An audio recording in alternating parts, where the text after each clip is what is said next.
Hello Ospreys, welcome to an international news update on Inside Swoop in 90. I'm Sydnee Batzlaff, here to give you the inside scoop on Inside Swoop. Greg Wells was once on 14 different medications for his PTSD, but thanks to Canines for Warriors and his service dog Utah, he now has a new leash on life. I'm Sydnee Batzlaff, here to give you the inside scoop on Inside Swoop. Today is the 2020 presidential election day. Americans are making their choice between President Donald Trump and Democratic nominee Joe Biden. For the graduate students getting a master's in communication management, you can take Foundations of Communication Management, Quantitative Research Methods, and Qualitative Research Methods for their core classes. Hello, and welcome to Inside Jacksonville, a production of the University of North Florida's School of Communication and the CW17. It's Media Week, and we have Professor Stephanie Araujo to tell us more about what students should expect. Thank you so much for joining us. So with Media Week being virtual this year, how will things look different? Well, obviously we had some big challenges since we couldn't do our normal experience on campus. With it being virtual, are you expecting a big turnout? Well, here to give you the inside scoop on Inside Swoop. The man suspected of fatally shooting a Trump supporter last week in Portland was killed on Thursday as investigators moved in to arrest him. Officials say the man pulled a gun during the encounter.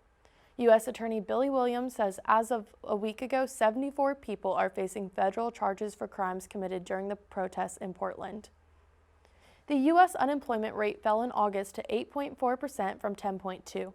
The Labor Department says employers added 1.4 million jobs, down from 1.7 million in July. The U.S. economy has recovered about half of the 22 million lost jobs due to the pandemic. Many economists say an economic recovery will likely be impossible until coronavirus is brought under control from a widespread use of a vaccine. Chadwick Boseman was honored as a hometown hero in Anderson, South Carolina last night. The city paid its respect with a public memorial. A viewing of Black Panther was held at an outdoor amphitheater where people dressed up in Black Panther costumes. As Joshua mentioned, the Ritz Theater and Museum switched their live shows to virtual over the past several months, but reopened to the public at the beginning of October. The Ritz is now showcasing a new exhibit titled Living Legends and Lives of African Americans in Entertainment. Coming up, we'll head to the beach for an important and often overlooked history lesson. Also, after the break, we'll tap into the local beer scene as it navigates through these tough times. Stay with us, we'll be right back.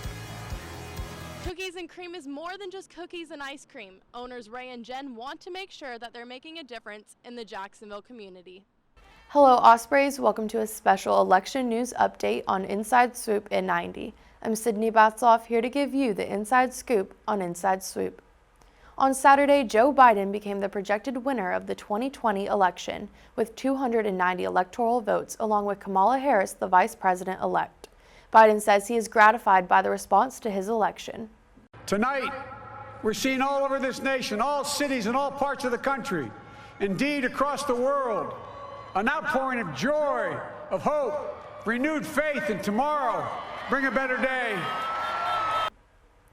President Donald Trump has not yet conceded his loss and has promised legal action in the coming days for accusations of large-scale voter fraud. Russian President Vladimir Putin is one of the handful of world leaders who have not yet commented on Biden's victory. Putin says he will not congratulate President-elect Biden until legal challenges are resolved. The team helping Joe Biden prepare for the White House is asking President Trump to cooperate with an orderly transition of power.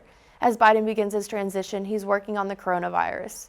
Biden has announced members of a task force of public health experts to help his administration take on the virus.